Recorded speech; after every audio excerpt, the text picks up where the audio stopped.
All righty, good. All right, perfect. Thank you very much, Yasmin. I appreciate it. Thank you to Maryland PTAC for the opportunity. Don't let the title, we were just talking about the doing business with the state of Maryland. It's a different title, but the content is what we're covering is the state's socioeconomic procurement programs, its certifications.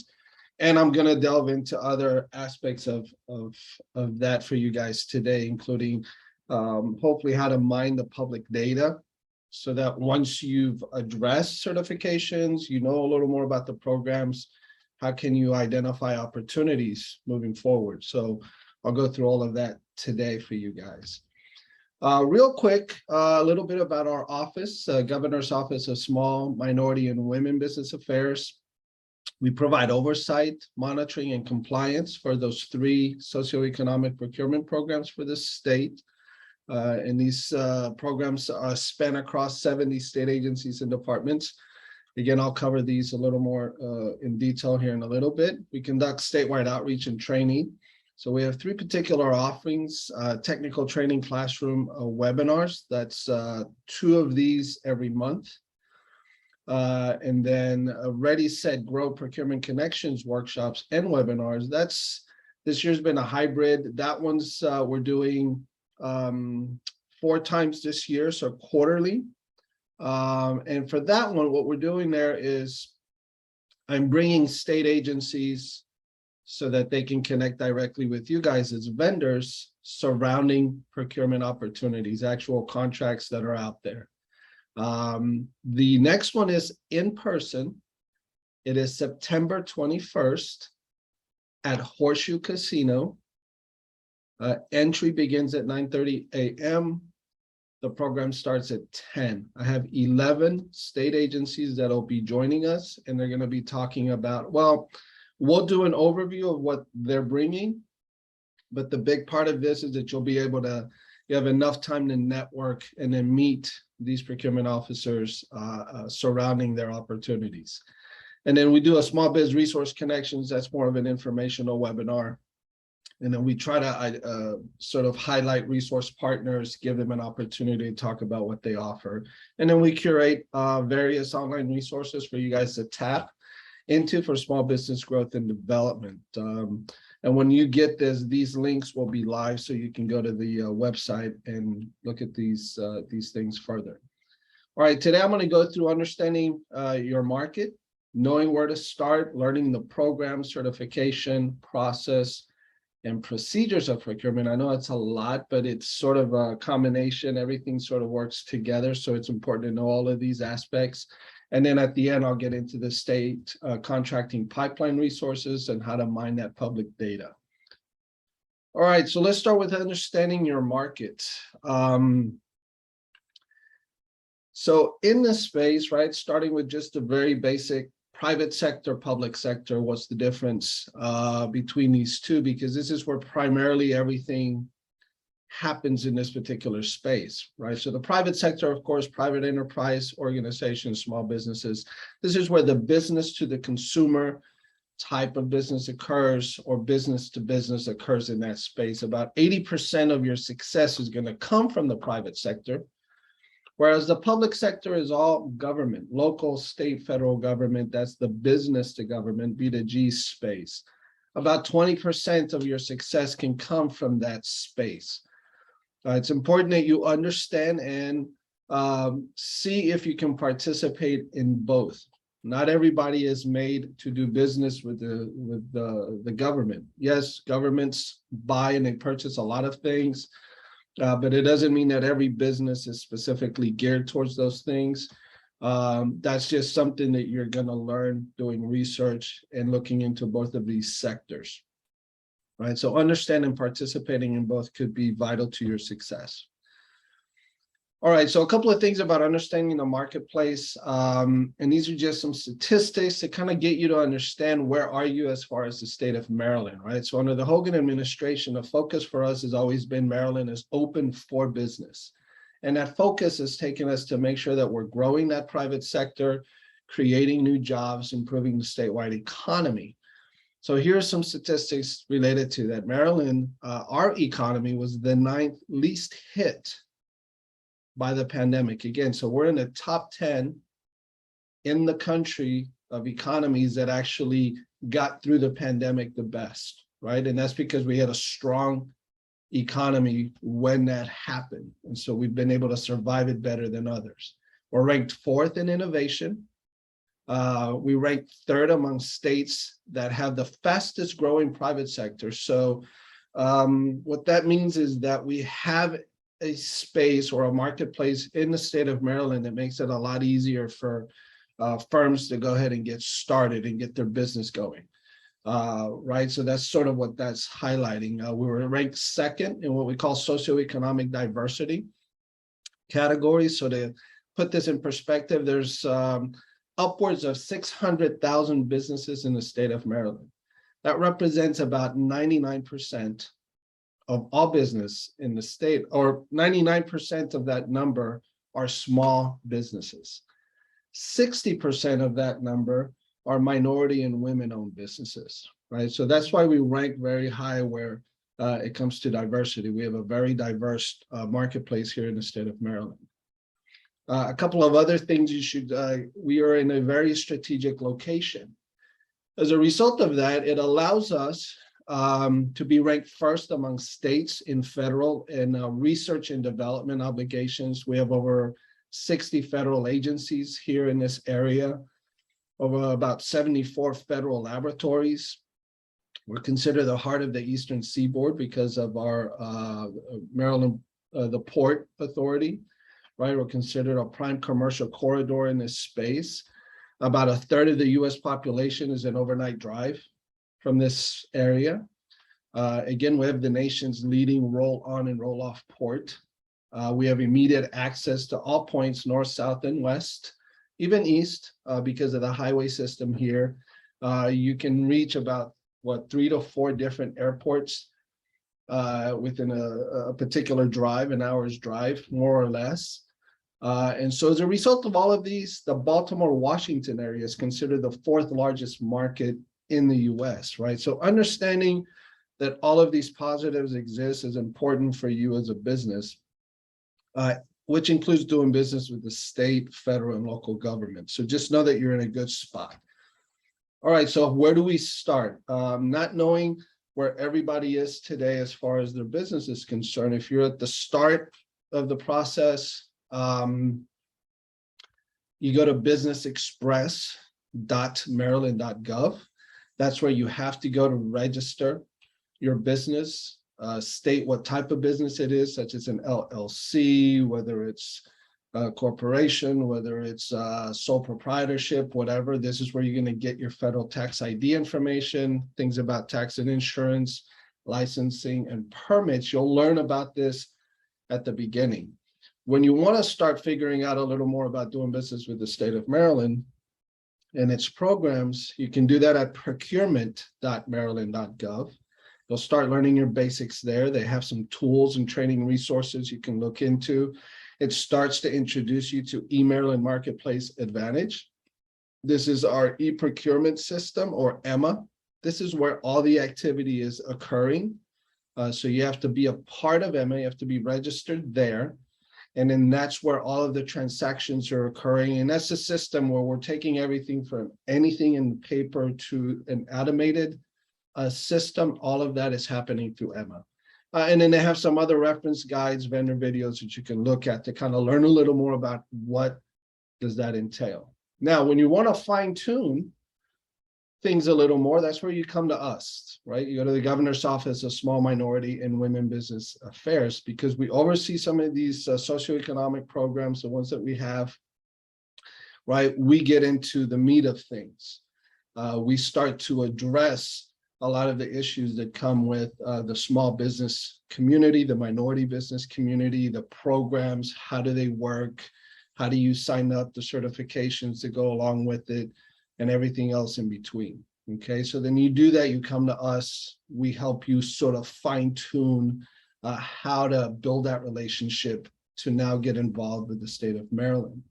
And then lastly, the Maryland Department of Commerce to sort of give you a sense of the difference between the Commerce Department and ourselves. We address the trees within the forest. Department of Commerce addresses the forest, right? They look at the bigger picture. Now, they do have some local business representatives. They're very good. They can help you connect to your economic development offices in your area, in your region. They do a lot of work to bring businesses into areas, getting them started, making sure that those businesses are going to create jobs. They have some funding programs that fall under the Department of Commerce. They keep a good list of different statistics and information from Maryland. And they do that in combination with the Department of Planning. And they pull a lot of information from like the Census Bureau and things of that nature, and then they help put it together. And of course, if you're interested in global expansion, trade, you go to the Department of Commerce. So these are the 4 areas where you can sort of get things started, start to understand what's going on in the state of Maryland in conjunction with the marketplace that you're in. All right, third thing, here's where we get into the meat of things, which are the programs, certifications, process, and procedures. The 3 socioeconomic programs in the state of Maryland, and I'm going to go through these. The Small Business Reserve Program, or SBR. This is a prime contracting program. What that means is it's for you to do business directly with a state agency. You're the prime contractor here. That has a 15% set aside as far as the budget that agencies are looking to spend in that space. It is race and gender neutral, meaning we're not looking at those factors. What we are looking at are some state-defined small business eligibility standards. Again, these are based on the size of your business. Small Business Reserve is based on the size of the business. There is an online certification process that occurs through Emma, and I'll go a little bit into how that occurs. There's an annual renewal for this certification as well. We spend roughly $400 million in that space. The next one is the Veteran-Owned Small Business Enterprise Program. Now I'm talking about this SBR and the VSBE first because our office oversees not only the compliance to these programs as we do all of them, but we also oversee the certification process for these 2. The last one I'll talk about in a second because the certification is a little different. For the VSBE program, that's primarily a subcontracting program. Now you can be a prime and be a VSBE as well, but it's primarily a subcontracting program. It's got a 1% aspirational goal. It's got a 3-step certification process that goes, it all goes through Emma. Right, so we've worked to automate that process as much as possible. Also has an auto renewal or an annual renewal, an annual renewal process. Now this takes about a few days for you to do that certification. The Small Business Reserve takes about 20 minutes, okay? The last program is the Minority Business Enterprise Program, or MBE program. Most of you are probably familiar with that one on some level. That is, again, primarily a subcontracting program. Although, again, MBEs and veterans, they're all encouraged to perform as prime contractors. So, but primarily it generates a lot of opportunities for subcontracting. It's got a 29% aspirational goal. This one is race and gender specific.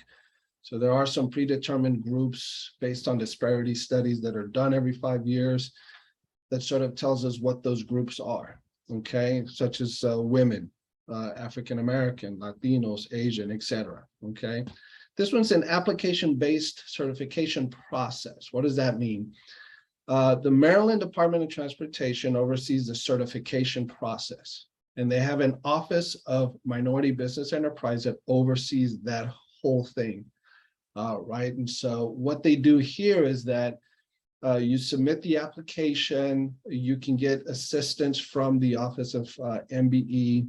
They'll help you walk through that process. It can take 90 to 120 days or 3 to 4 months to go through this entire process.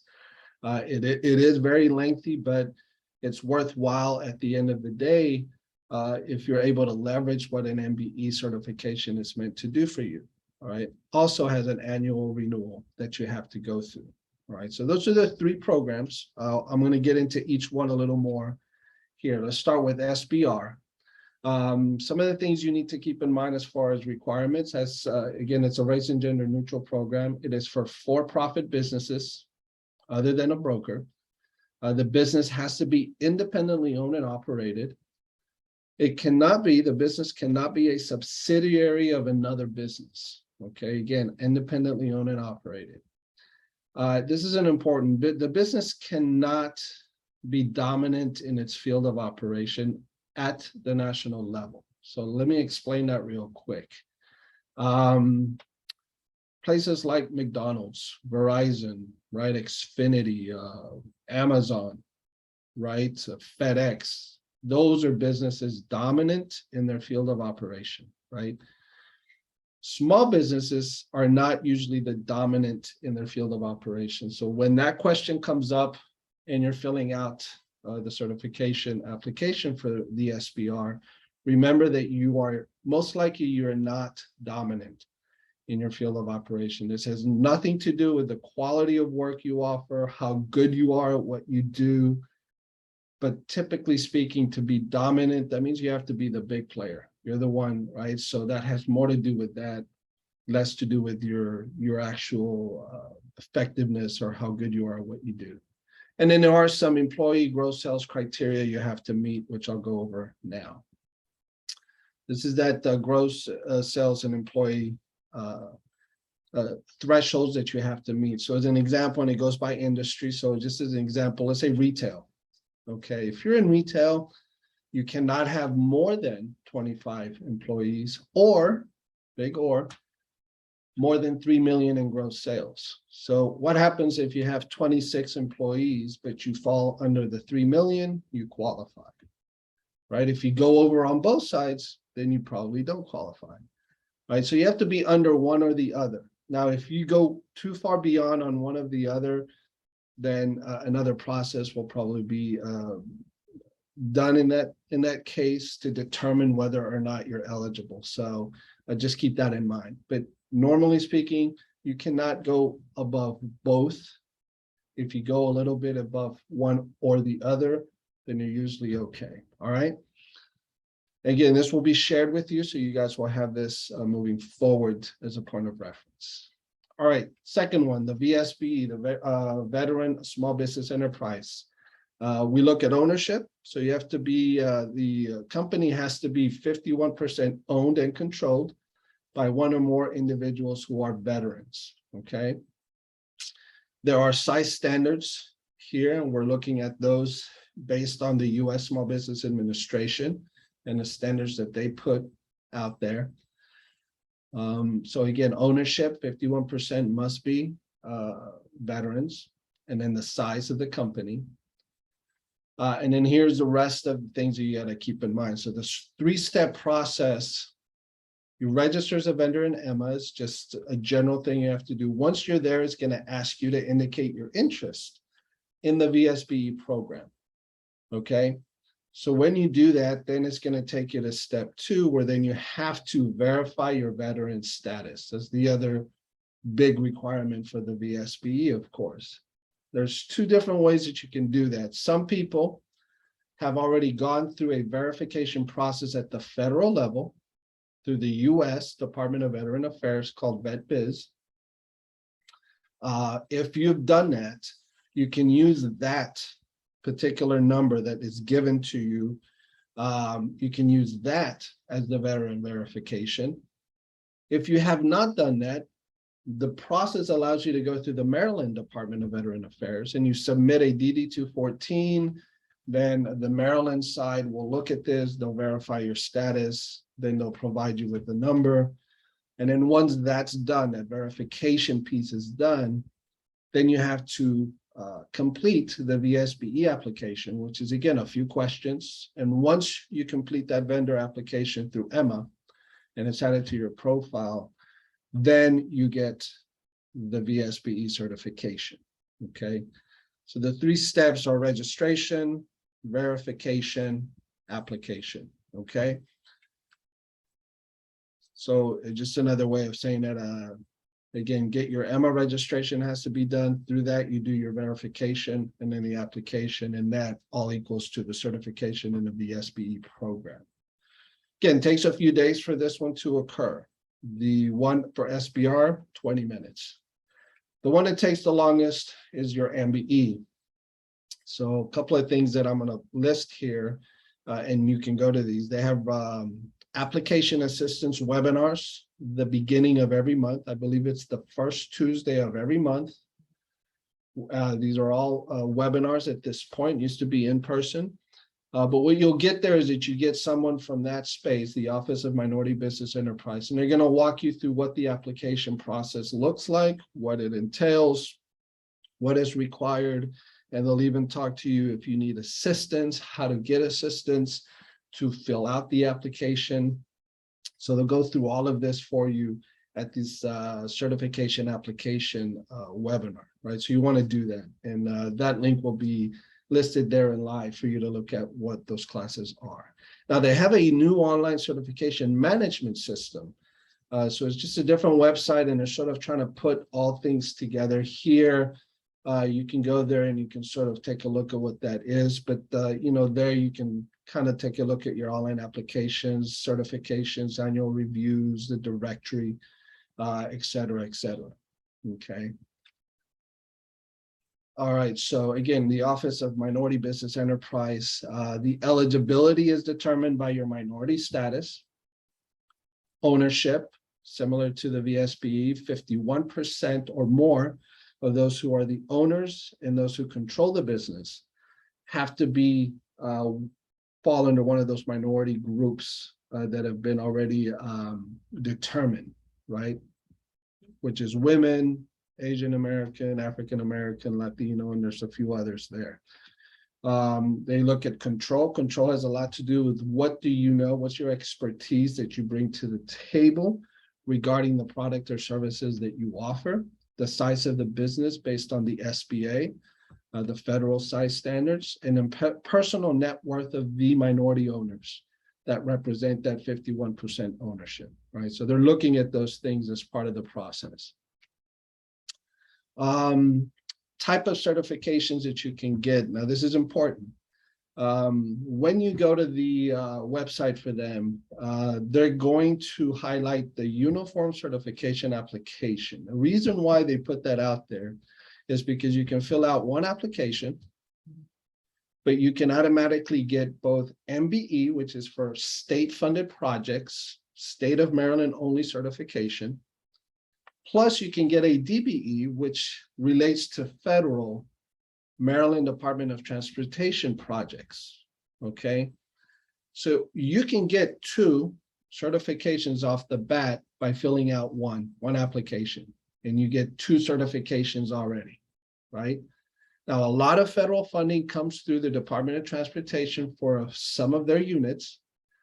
And so that's the reason why they do this, because it's to your benefit that you get the MBE for all state-funded projects, plus that DBE that allows you to compete for those Department of Transportation projects where federal funding is what's moving that forward, okay? Now, if you so wish to do so, right, you can add to that 2 other certifications that are both federal, again, for only Department of Transportation projects only. And so they have some under what they call the SBE, sort of their version of just businesses based on their size, small business enterprise. Or they have ACDBE, which is airport concessions, okay? And so that allows you to do some of that work related to the concession space in the airports here in the state of Maryland. Now, there may be other requirements to add those 2, but again, one application could technically yield 4 certifications if they apply. Now, you have to do some research to figure out the extent to which these can be leveraged to your benefit, because if these don't apply, then you don't need to go through that process. But for those that the certification does apply and you feel like it's going to be of benefit, please go ahead and do so. Again, you don't have to do all 4, but again, you can do one application and get 4 things out of it, 2 at the very least. The various steps for MBE certification, application process. Now, this is important. You cannot leave any field blank on this application. If you go through the application and it asks something and it does not apply to you or your business, please put it does not apply. When you don't do that, if you leave it blank, it's considered incomplete. And when it's incomplete, they don't process, right? They're looking for applications where everything has been completed, even if that is putting does not apply. Okay, so don't leave anything blank on that application. The investigation process is what takes a lot longer because they have an investigator, or really it's an individual who will work with you. They'll do on-site visits, they'll come out and visit with you, they're gonna ask you for various documentation, and they're gonna help you through the entire process. And part of their quote unquote investigation is that they're trying to gather information to make sure that what you're seeking a certification for is what is that it applies. So whatever type of business you are, and the codes that you're going to use for your business, they want to make sure that that's correct. And they want to make sure that you're getting everything that's going to be most beneficial to you. But it takes 90 days to 120 days, 3 to 4 months to go through that process. Finally, the evaluation, and then after that, a determination process. Okay, it takes a little longer, but it's worthwhile. Now, why? Why do we have all of these programs? What's the purpose of all of this? At the end of the day, it comes down to competition, right? Competition is an integral part of procurement. Why is that? When we have more businesses competing for these contracts, it allows us to keep the prices more affordable, right? And it allows us to be able to reach out to, or at least work with, a higher level of businesses that are capable of doing the work effectively, right? Again, we're spending taxpayer money, so it's important that we do our best to be very effective and efficient about how we spend it. And so these programs are some of the processes through which we're trying to make sure we have as much competition in the space as possible for all groups that are out there, okay? Now, the socioeconomic programs are not going to eliminate competition for you. Okay, it's meant to be a road to help you compete better for some of these opportunities. All right, we'll go through a little bit of that here in a second. 3 things that you need to know for all businesses. Number 1, again, the certifications, they're not a requirement for you to do business. They're not going to take away competition, but why should you certify? The reason why you should consider the certifications that apply is because almost every contract in state funding is reviewed for either the SBR, small business designation, or for the minority, women, or veteran inclusion. So almost all contracts are being reviewed to go into those socioeconomic programs, right? Only when we've exhausted that there's no possible way to do those things, to be a part of those programs, only then are they just put out there for the general public without small business reserve designation, without minority business goals or veteran goals. But that process, every contract goes through that process, right? Second thing you should know is that every business should be in good standing with the Department of Assessment and Taxation. So we look at those things.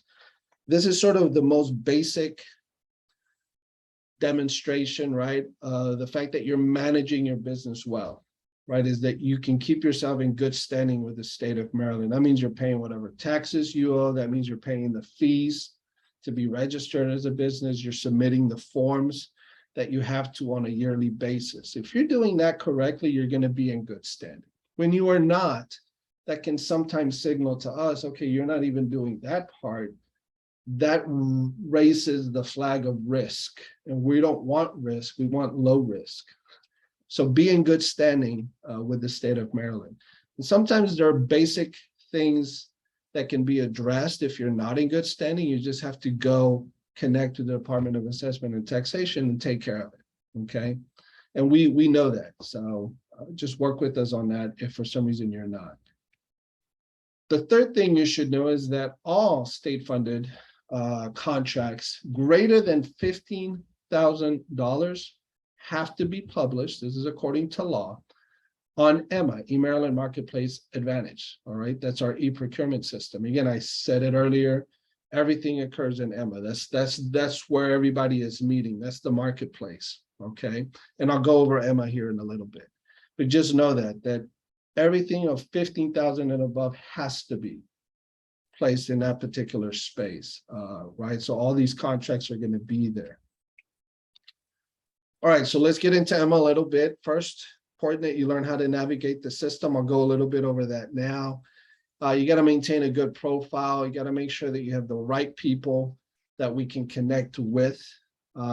Here's a little nugget, I guess. Try not to use emails that have like info@ or admin@, right? We prefer that we see the name of the person that we need to deal with. That helps in this process as part of who's assigned certain roles in your company and what emails you need to include with us. All of that just helps, right? It makes it a little easier and a little better when these agencies go onto EMA or any other directory and they start looking for who do they want to work with, who can they maybe reach out to if they have specific needs. So you want to make it easier for people to connect with the right individuals at your business, okay?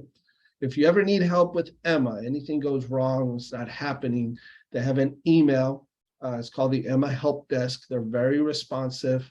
They will help you with those specific things related to EMA, okay, as a system itself. All right, now, things you should do before you go in and register in EMA. And you guys may be familiar with NAICS codes, NAICS codes. That's a US national coding system for your product and services that you provide as a business. Well, EMA, this particular platform uses a international coding system called UNSPSC codes, okay? It's just a coding system, it's just different, this just had more of an international thing to it. It was put together by Dun & Bradstreet and the United Nations worked on this, and they come up with this particular coding system. Again, really, it's just coding. What do you do? What products or services do you provide?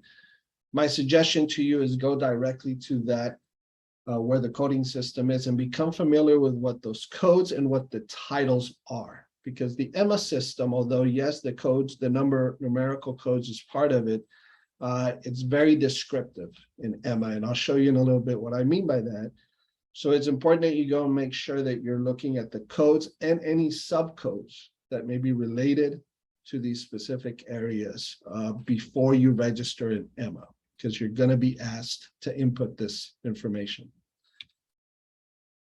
All right, not going to spend a whole lot of time in the specific vendor registration for EMA, but when you do that, you can go directly to where it says quick reference guides there at the bottom that's circled, and they have basically screenshot by screenshot instructions how to register as a new vendor, where to find everything, what you have to submit, if anything, but it'll walk you through from beginning to end how to register in EMA.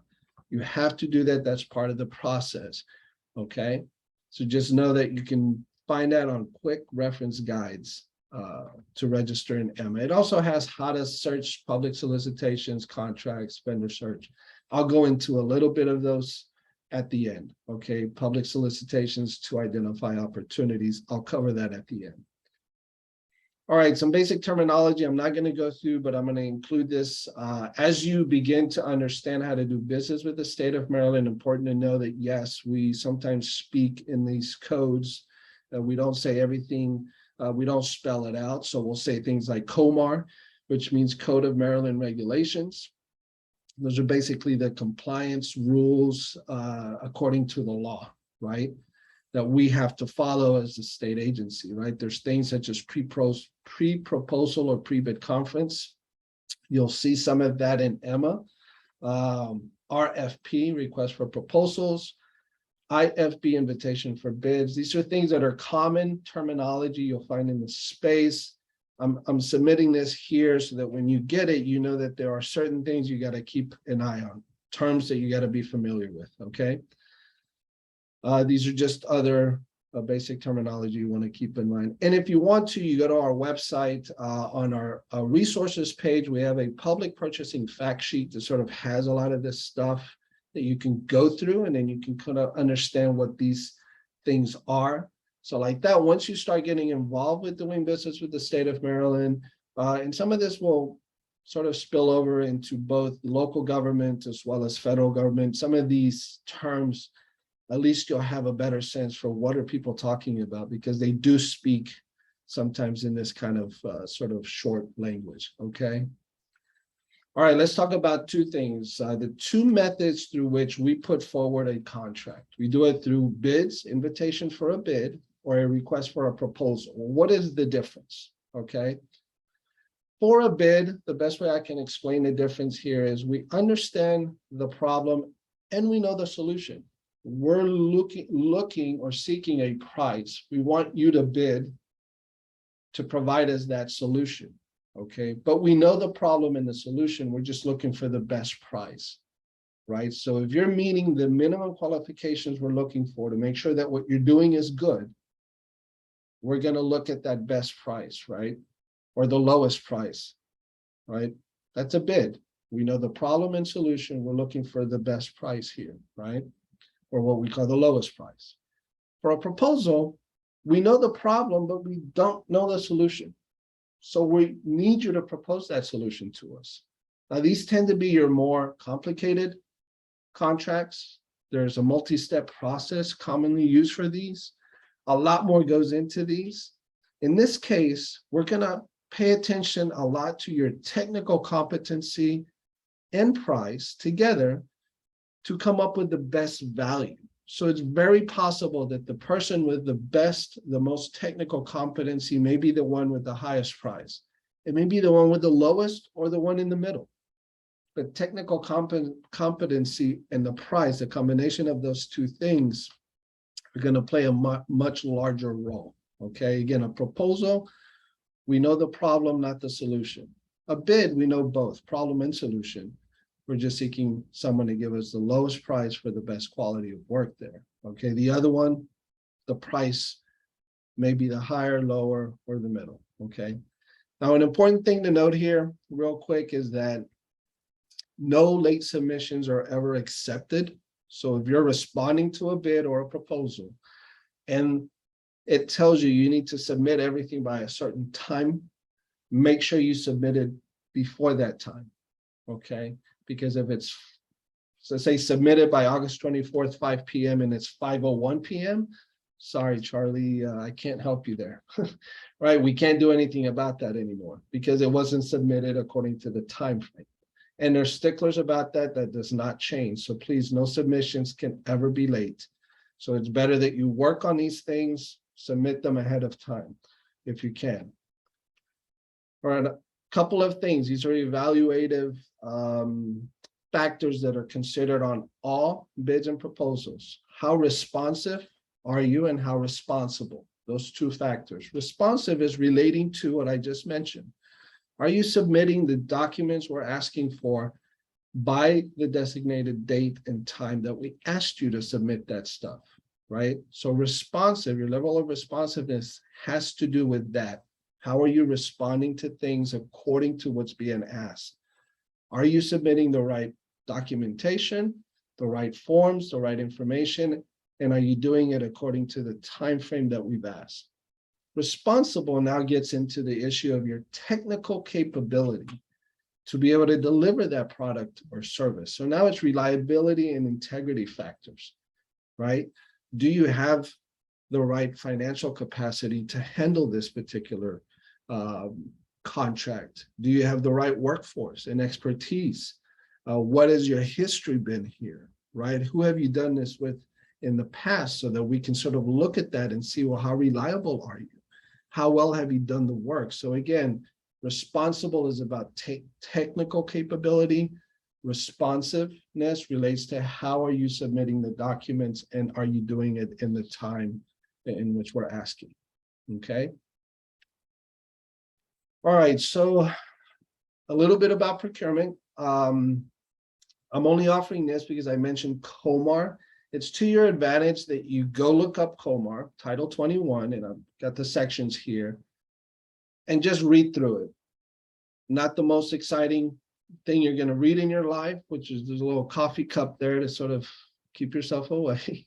And you don't have to do it all at once, but the importance of doing that is that if you understand what we have to do, right, from the procurement side and what the agencies are supposed to be putting forward, you are that much more competitive because you know how to hold us accountable, right? And believe me when I tell you that many, many times it is you, the vendor, who reads through a particular contract that's been posted and you're the ones going, wait a second, this doesn't sound correct.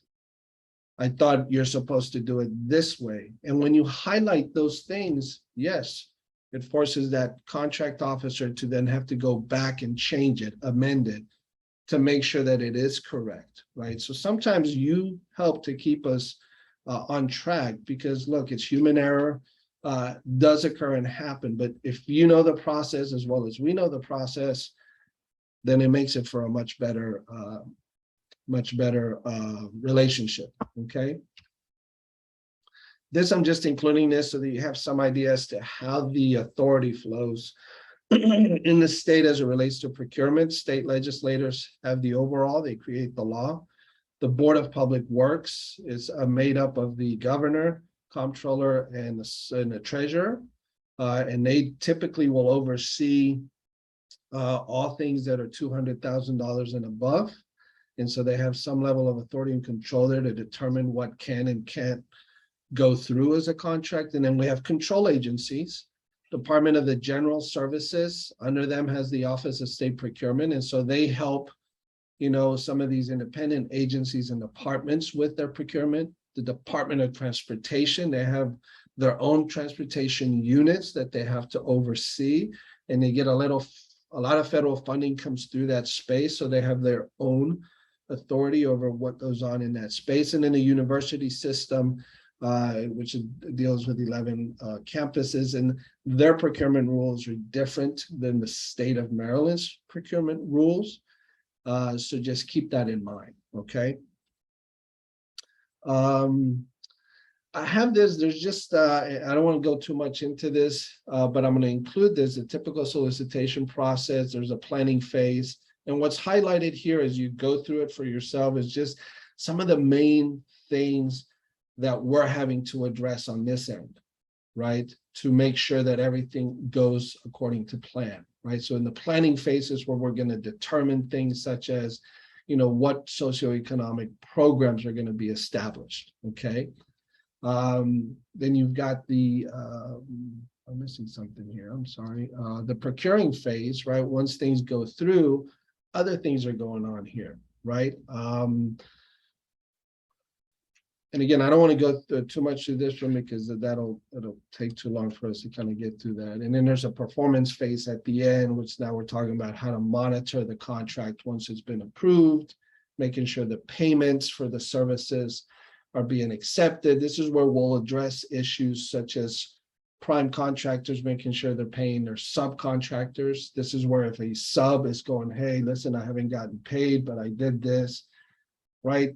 Then we got to deal with the administration aspect of things at this performance phase, right? And you can do that as a sub, although you're not directly doing business with the state, you're doing business with the prime. If issues come up with your payments or any issues like that, you can come to us and then we will work to try to fix these issues together with the agencies.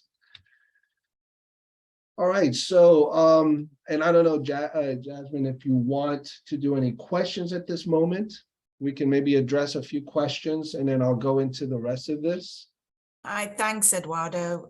This is great information. So yes, as Eduardo says, if you've got questions, now's the time to type them out. I don't see any in the chat boxes yet, so I think we can continue. All righty, no problem. All right, so purchasing categories, reason why I'm bringing this up is because now we're looking at amounts, right? So we have what we call small procurement and formal procurement. Small procurement has three categories that is highlighted by the amounts that are in each. And the formal procurement is everything 50,000 and above, right? So the reason why I'm highlighting this is for the following reason, right? Category 1 and category 2 of small procurements. Category 1 is everything up to $5,000. Category 2 is $5,001 all the way up to 15. Okay. As you recall, the law says everything over 15 has to be submitted into the public space in Emma. But what happens to everything underneath it? Well, that does not have to be submitted into the public space through Emma. That's why I'm separating category 1 and 2, because it covers that range from 0 all the way up to the 15,000. Both of these are more or less dealt with in the same manner, right? The buyer at this point can use oral, written solicitation. They can publish the solicitation on the website if they want, or in other places, right? They are encouraged to always solicit minority and veteran-owned companies, right? They have to, we ask them to get at least a couple of quotes.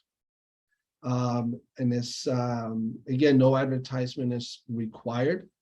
There's no actual competition that's required. We call this direct solicitation method. In other words, think of it, and I'm going to date myself a little bit, but it's sort of like the Rolodex version of things, right? You identify opportunities, the agencies, buyers, and you're on their list, right? They can directly reach out to you and say, hey, listen, we've got the following needs. Can you send me a quote for these products or services? Most of this is done through credit card purchases, sometimes purchase orders, but for the most part, credit card purchases. It's a very direct way of agencies buying some of these things that they need at the smaller levels, and it's direct. They don't have to go through a formal procurement process, right? Yes, they have some guidance as to what they're supposed to do, but the buyer at the end of the day is going to have the discretion to determine who are they going to go with after they get a couple of quotes, okay? So just keep that in mind. Smaller purchases, this is how that works. I'll show you at the end one of the ways that you can sort of tap into some of this, okay? Then we get to small procurement category 3, over 15,000. Okay, now we've got the law says it's got to be published like everything else, like a formal procurement. And so category 3 small procurements, which is $15,001 up to 50,000, and the formal procurement of 50,000 and above are treated pretty much the same way. There's a written solicitation is required. It has to be published in Emma. You have to get at least 2 valid quotes, and the award is going to go to whoever provides the lowest or best price and is the most responsive and responsible bidder or offerer, okay? So you go through this. So that's the difference in the purchasing categories. This is really the amounts. Small procurement category 1 and 2 go through a direct solicitation method. Category 3 plus formal is going to be through a formal bid proposal solicitation method, okay? All right, so 4, let's go to the last thing here, which is the building a pipeline, mining public data. This is where we kind of get into how to use Emma. 3 primary pipeline resources: Emma, the Maryland Marketplace Advantage. We have a procurement forecast and the Board of Public Works, okay? Start with Emma. So if you go to Emma, emma.maryland.gov, right? If you want to look for a solicitation, hey, what's available? Okay, you don't have to sign in. Let's say you have yet to register as a vendor, or you don't have to sign in. You just go to the public solicitations button, click on it. It's going to automatically bring up everything that's listed. But then you can use keywords to sort of focus your search a little better. So in this case, just as an example, we use landscaping. What comes up? Okay. It gives us a whole set of things based on landscaping, right? Here's what you're going to get: a title, There's an ID number, there's title of what this contract is. The status is should be open. It's going to tell you when is the date close, when was it published, and then you go to main category. This is the product and service codes we talked about, and I said it's descriptive. Notice that they don't put a number here. What they're putting is a descriptive: infrastructure, building, and surfacing and paving services. Yes, there's a numerical code attached to that, and it's in the system, but you're going to see it on the front facing part as a descriptor, right? And it tells you as a public notice, this is the Maryland Aviation Administration, right? So what happens if you click on one of these? What happens? Well, it opens up a whole other set, another screen. And what it's going to give you is going to give you more specifics. Some of the same stuff you saw in the front, but some more specifics, right? Again, notice the main category, right? Infrastructure, building, and surfacing and paving services. That's the UN SPSC code. It's a category description. It's a descriptor. It's going to tell you who the procurement officer is, her email. So now you know who to connect with if you have questions about this. It tells you a summary. And sometimes, and the reason why I have the arrows is you have to scroll down sometimes a little further to find other information. So you may not see it all in the top of the screen. You have to scroll down. That's why it's like that. But then you get certain things such as, if you look at the bottom here, I just wanted to highlight it. This has DBE participation. It's got a 28% goal. So that tells me that the federal funding is going to the Maryland Aviation Administration for this contract. Now, this is where it's important to connect one application, and you automatically get your Maryland MBE certification plus the DBE for federal contract projects only that occur at MDOT. This is the advantage of doing stuff like that, is that you're going to see this often enough. DBE goals, not MBE goals, right? You'll see both, but the DBE portion will come up more than you think. So it's important to get those two out of the way if you can at the beginning. All right, what else? You can do an advanced search. Let's say that you go in there and you decide, well, you know what, I want to see only SBR designated opportunities for the Small Business Reserve. Well, you can go and you can do that. You click on advanced search, it opens up a window, and then you can highlight SBR designation, right? So when you do that, it's going to give you everything that's all for SBR companies, and then you can look specifically for that information. If you click on one of those options, again, you're going to see the category descriptor, or your code, who the procurement officer or buyer is, and their email. It tells you if you have a pre-bid conference, right? When, what time, and what location. And if it's designated as a small business reserve, it'll say at the bottom, small business reserve designation, yes. Okay. And just to keep in mind, the activity for the small business reserve has more than doubled since last year. So what does that mean exactly? So the governor put forward an executive order stating that all opportunities between 50,000 and 500,000 have to be designated to the small business reserve space. There's some exceptions there, right? And so what that did is that all of a sudden we saw, again, a double in the amount of opportunities. So let's say if on average you would see 20, maybe 30 opportunities in EMA for SBR, you now see anywhere from 50 to 60 opportunities on a consistent basis, and more than doubled the activity for small business reserve certified companies, okay? It represents about 20% of the opportunities you're gonna find in EMA. So it's worth your while to consider the small business reserve certification. All right, procurement forecast. You go to our website, you will find this. What we do is every year for the fiscal year, July through June, we ask agencies to submit, what are you planning on purchasing for this coming year? These are projected purchases, most of them over 100,000. They do, however, provide us, and they're very good about that now, things that are below the 100,000, they do provide us some of those opportunities as well, okay? But what you do at the procurement forecast is that you'll be able to see what's projected for the year that's coming, right? And so you can go and you can do a search by 5 different ways if you want, right?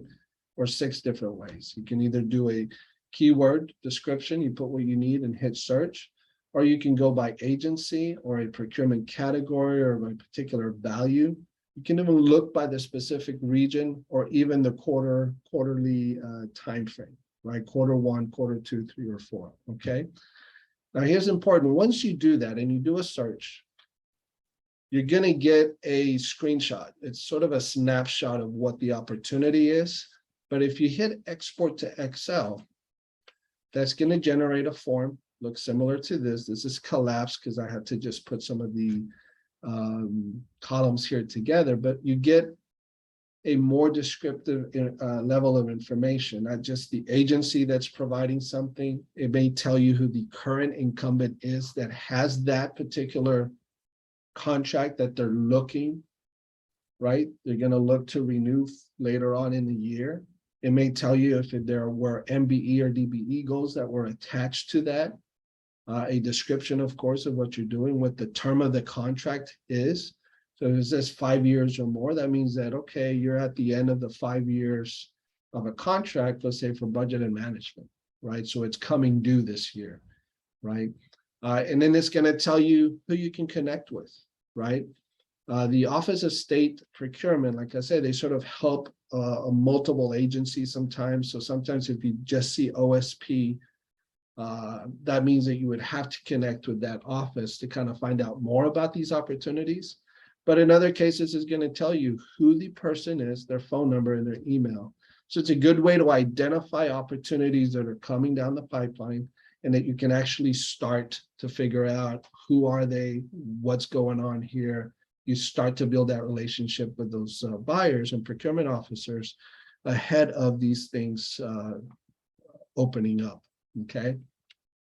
The last one is BPW, Board of Public Works. What's important here, again, the Board of Public Works is going to look at everything over 200,000 and above. But what's great about them is the level of information you can gather, right? And this is where you're mining public data for various things. So they have what they call BPW meeting documents, right? This is something that happens every other week. It's always on a Wednesday. And it's live stream. So you can watch the proceedings go as live, right? But you can also look at the meeting documents. So if you were to click on that, it's going to give you the opportunity to select meeting dates. Once you select the date, it's going to allow you to select what was the agenda for that particular date, okay? When you do that, you may find it's a 100+ page report. But as you go through it, you start to find things like this. You find something that says, okay, here's an agency, Maryland Aviation. Oh, I see at the top there, the person who, the procurement officer, who they were and their phone number, their email. You see what the contract was about that was being discussed. Who won the contract? So you see who that person is. You see the term of the contract, the amount. And here's an even more important thing. You will sometimes see who was the competition, right? What's important here is that this is telling you who are the players that are primes, that are seeking these opportunities that you could either work with as a subcontractor. Maybe you need to partner up with one of these as a joint venture, or maybe this is your competition. If you're in the prime area and you're capable of handling these kinds of contracts, now you know who that competition is. Now you know the prices that they put forward, right? And it will tell you then, does this have any goals? In this case, it shows you at the bottom, MBE participation, 14%. So the level, the kind of the value of information you're going to get, the quality of information you get from these kinds of search it's incredible. It's really there to help you build things up and better understand who's there, who the players are, what kind of contracts are available for how much, et cetera, okay? All right, the last thing I'll mention here is for those things that are category 1 and 2, right, there's no real formal process, right, to get in there and get involved and try to find out, because since these are not listed publicly like they are in EMA, where you can kind of track everything. We have a list of SBR MBE and VSBE liaisons, okay? These liaisons, right, are for every agency. There's somebody there. And what we do there is that you can identify the agency. Let's say you have an interest in. You can identify a liaison as a point of contact or a point of entry. And then you can actually ask that individual, listen, I'm interested in these small procurements under 15,000. Do you know who the buyers may be? Who can I submit my information to, such as my capability statement? And how do I go about doing that? So although the liaisons are not going to be the buyers, they are a point of contact or a point of entry to help build relationships with those agencies. And you can find out about those small procurements under 15,000 that are typically not listed, okay? All right, so just putting it all together, I know there's a lot of information here. You got the pipelines, you got the different categories as far as the amounts, looking at your procurement, understanding the rules, the regulations, and whatnot. The reason for bringing that up is really simple, right? We want you to compete with greater confidence. One of the ways of doing that is understand all of this information I put forward, and then clearly define what your value proposition is, okay? By reading the regulations, you'll understand a little more about your own rights and responsibilities, but it'll help you formulate a better value proposition to put forward so that when you come to us, you're able to tell us, this is the value I bring to the table, and this is why I want to do business with the state of Maryland and with your agencies, right? And that'll just help you compete with much greater confidence, right? So that's why you want all of this information is for that purpose. With that, I thank you guys for the time and the attention. Again, I know I peppered you with a lot of info. I'm hoping we have some questions, and I'm going to do my best to answer as many as I can. So Yasmin, if you're with us. Yes, thank you. Thank you so much, We can Eduardo. do some of that. Yep, that was great. Thank you for explaining it so well in plain English we can understand. We appreciate it. So yes, if Eduardo has not already addressed your question, please retype it in the chat box. And I will be sending a copy of the presentation, and the recording will be available later today. So please check your inbox for that information. So yeah, let me see. I don't know if you've answered any of these, but I'll say out a couple of the questions. If I'm an MBE Maryland, would I automatically meet the qualifications in other states surrounding Maryland? No, it's going to be very specific to the state that you're in. Now, let's say if you're out of state and you want to be an MBE in the state of Maryland, we usually will ask you to be certified in the state that you came from if the certification is available, right?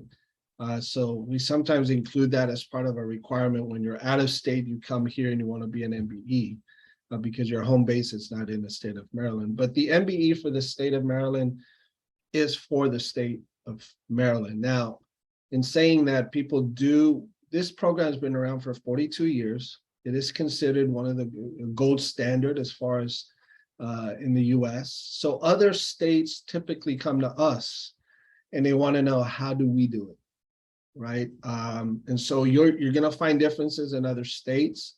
They usually look to us to figure out what's the best way to put a program like this together. So at least keep that in mind. But no, it's only for the state of Maryland. That all depends on another state. If the other state decides they want to allow that, that's up to them. We don't do that. But I hope that answers that question. So. Thanks. Yes. And I'd also like to add that by speaking to your PTAC counsel, they will be able to advise you on that because they do know of similar regulations, particularly for DC and for Virginia. And obviously, if your business is not in Maryland, you can find your local PTAC by going to, well, you can just Google your state name and PTAC and it'll pop up. Or you can go to the APTAC website, which I will also type out in the chat box as well. So let's see, any other questions? How do I determine what's a competitive price for an IFB? The pricing question, that's always a tough one, right? My best, I guess, answer to that question is if you mine some of that public data that we talked about, such as going to Emma. When you go to Emma, at the bottom, below public solicitations, they have what they call public contracts. Public contracts is, and I'll go there so you can just see it on the screen. Public contracts, you notice those are contracts that have already been awarded in the state of Maryland, and they're recent. I'm not sure how far back they go, but if you search that, you may be able to identify contracts similar to the one you're interested in that might already have some information about what kind of pricing occurred in that space. And that may give you some sense of how you should price things for something you're interested in now. So that's one way that you can sort of identify that. The other way is that you can use the Board of Public Works for those contracts that are more, you look at the more recent meeting documents and agendas again, and you try to see if you can find things that are similar to what you're trying to go after to see what kind of pricing was occurring in that particular space. I mean, there is no secret insight into the pricing aspect of things. Those are ways that you can sort of guide yourself to figure out what's going on there. And there may be other ways to figure that out. I would suspect, I know PTAC does a lot of work with the federal government. They may have resources they can tap into at the federal level that may give some sense for what kind of pricing similar type companies are putting out there for similar type contracts. And that's maybe another way of seeing, are you being competitive in your pricing based on what others around your area are doing in that space? So those are some ways that you can identify that. There's no specific thing that I can offer you in that. There is some training, and PTAC may have some that deals with how to come up with pricing strategies and things of that nature. So if PTAC has it, I would suggest that you look into that. And Yasmin, you could probably let them know, I guess, if you guys do have some kind of classes on pricing. I feel like you guys probably have had things of that nature. So that's the only way to do it, is you're gonna have to do some homework to kind of figure that part out. Yes, we do, Eduardo. And I'm going to put the link for our training calendar in the chat box. We regularly have pricing and cost proposal classes that will help you figure out how to price that. And of course, your PTAC counselor, again, will be able to guide you on that. And it looks like we have no more questions. So I'd like to thank our presenter, Eduardo Hayden. Thank you so much. Really do appreciate this. And I'd like to thank our audience for participating and asking great questions. As I said, I will be sending the presentation out shortly, so please do check your inbox. And hopefully see you on a future PTAC webinar. So thanks, everybody. Thank you very much. If people have questions as a follow-up, there's my email. Let me know and I'll do my best to help you out. Thanks, Eduardo. Thanks again. Bye-bye, everyone. Thank you, guys. We appreciate it.